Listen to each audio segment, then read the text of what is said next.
வணக்கம் உறவுகளே, இன்றைய தினம் மணலி கந்தசாமி அவர்களை பற்றி தான் காண இருக்கின்றோம்.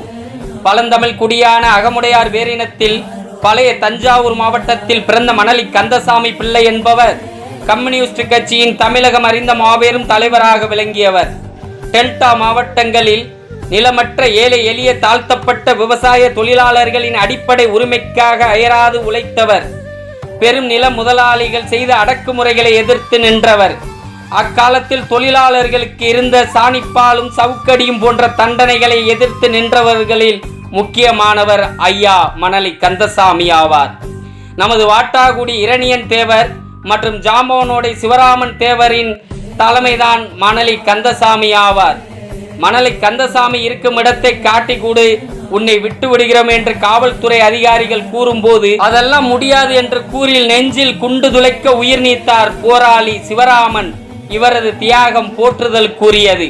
கம்யூனிஸ்ட் கட்சி தடை செய்யப்பட்ட பின்னர் தலைமறைவாகி கட்சியின் வளர்ச்சிக்கு அயராது உழைத்தார் மணலி கந்தசாமி பிள்ளை. அந்த நேரத்தில் காங்கிரஸ் கட்சி இவரது தலைக்கு அக்காலத்திலேயே 10,000 ரூபாய் விலை வைத்தது. அவரது குடும்பம் கடும் அடக்குமுறைக்கு உள்ளானது. அந்த சமயத்தில் சுதந்திர இந்தியாவின் முதல் பொது தேர்தல் 1952ஆம் ஆண்டு நடைபெற்றது. தேர்தல் சமயத்தில் தலைமறைவாக இருந்த வண்ணமே சட்டமன்ற தேர்தலில் போட்டியிட்டு வெற்றி வாகை சூடி மாபெரும் சாதனை படைத்தார். விவசாய தொழிலாளர்களின் உரிமைக்காக அயராது உழைத்த இவர் கடும் எதிர்ப்புகளையும் இழப்புகளையும் சந்தித்தார்.